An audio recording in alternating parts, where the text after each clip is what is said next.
All right, let's get the take on the political week that has been. Joining me now, Assistant Minister to the Prime Minister, Patrick Gorman, former Liberal MP from Mackellar, Jason Falinski. But thanks both for your time. Why don't we start with the superannuation tax? What's changing here, Patrick? Is it not wanting to do a deal with the Greens, or do you think there's some unrest amongst the community around taxing unrealised capital gains? Oh, well, we've put our plan out and it's been out there since last year, clear, it's in the budget, we've taken it to an election. I'd call on all senators to let this go through. It's good for the nation's finances. It's good to make sure that those very generous superannuation tax breaks are there targeted for people who need them for a good, long retirement. We want to get it done.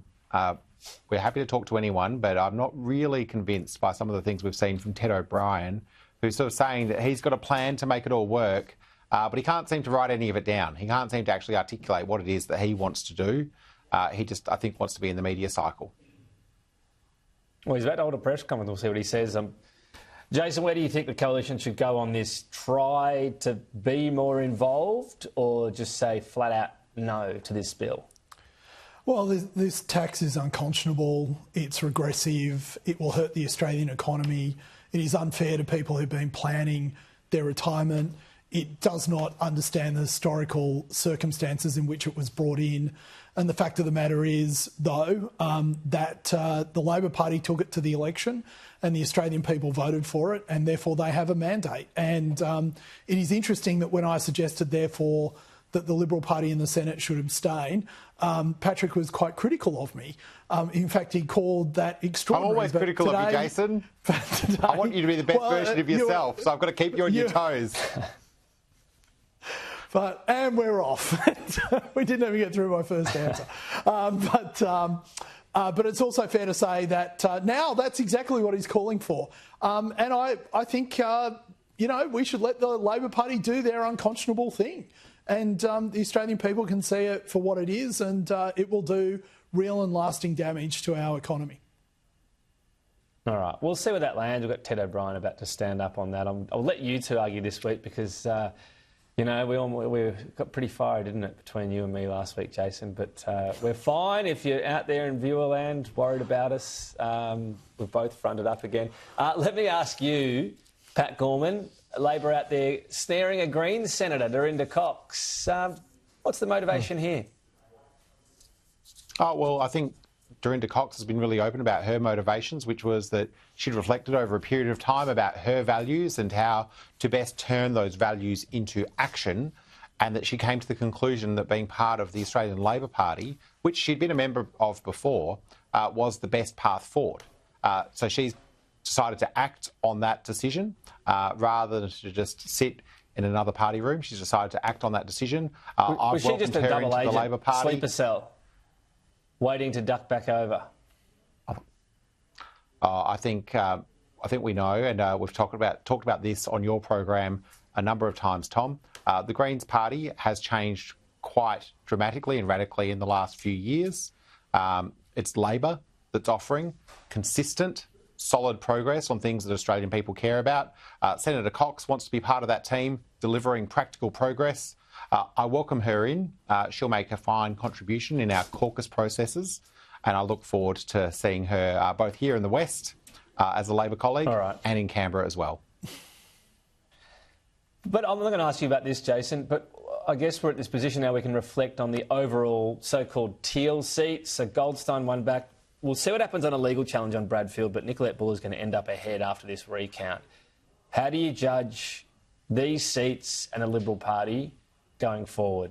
Is pursuing them becoming a fool's errand, or you need to double down? Oh, Tom, I assume you are asking that question to be provocative. We had, after the last election, the idea that we didn't need to pursue these seats. If this election shows anything, these seats are more representative of the seats we need to hold than other seats that we were pursuing. So, yes, we need to target these seats. We need to win these seats back.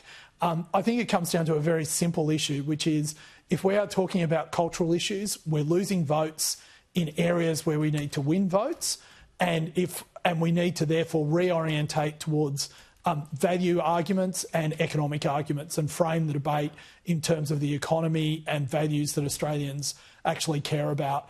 I think that's what's happened in Bradfield. That's what's happened in all the Teal seats. So, yeah, that's what needs to happen. If I wanted to be provocative, I would have asked something, say, would you have done better than James Brown and McCullough? Yes, that would be a very provocative question. I'm lucky you didn't ask that. Do you want to answer it anyway? No. No. Why are you two being so mean to me today? Can I volunteer to answer it for you, Tom? I'm all right. Yeah, go on. So how do you follow up better than me? I've been trying for years. You do a follow-up, Patrick, that Jason can't possibly avoid on that. Go. Well, firstly, I'll say my view, which I'll leave it open for Jason to disagree with. How is my this a view follow-up? is that Jason would have done much better. In fact, Jason could have gone into pretty much any seat in the country the Liberal Party were contesting and do better than the Liberal candidate that was plopped in there. I seriously, we had Jason out there talking about Tim Wilson being leader of the Liberal Party, but I think it's time to give the people what they actually want, which is for Jason Falinski outside of the Parliament, unshackled from the obligations of the House of Representatives to become leader of the Liberal Party. Let's make it happen, Jason. Stand up for what you believe in. I love the way I was like, how does a journo follow up? And we got the Gorman Show. Maybe that'll be the next I like this episode of the Gorman Show. Yeah, he's doing all right. Let me ask you this. This is a question for you, Patrick, by the way, just to make that clear how I'm running the program today, or kind of running it. Labor in Tassie, they're going to blow up the next AFL team? Oh, look, I think obviously there's a range of things happening in the Tasmanian Parliament at the moment. I won't give a minute-by-minute commentary. Obviously, we work with the government that the Tasmanian people elect. That's currently the Rockcliffe government. We've had a really good relationship with that government, delivering on a range of things, including on support for that sports enterprise for the Tassie team to eventually head into the AFL, as you mentioned. But I'm conscious there's a lot happening in the Tasmanian Parliament at the moment, and I'll leave the local democracy there to do their business. I don't think I'd be particularly excited having a Tasmanian Labor person give a blow-by-blow commentary on WA state politics, so I won't do the same. Jason, I'm sure your love of AFL is about as convincing as Malcolm Turnbull's. Do you care at all what's happening down there? No. In terms of AFL teams, no, not really. But in terms of the Parliament, obviously I care, and I think that it's, this is what Australians hate about politics, when people play games in Parliament rather than actually attending to the business of the people. And, this appears to be what's happening writ large. I mean, too many people in our parliaments never left student politics, and I'm afraid this seems to be a case study in that. We'll see. I'll just do a Patrick Gorman and say, build the stadium, get it done. Need a Tassie team. There you go. Made it all about me. Patrick, Jason, we'll talk next week because we've got to get live to Sydney Shadow Treasure. Treader Bond responding to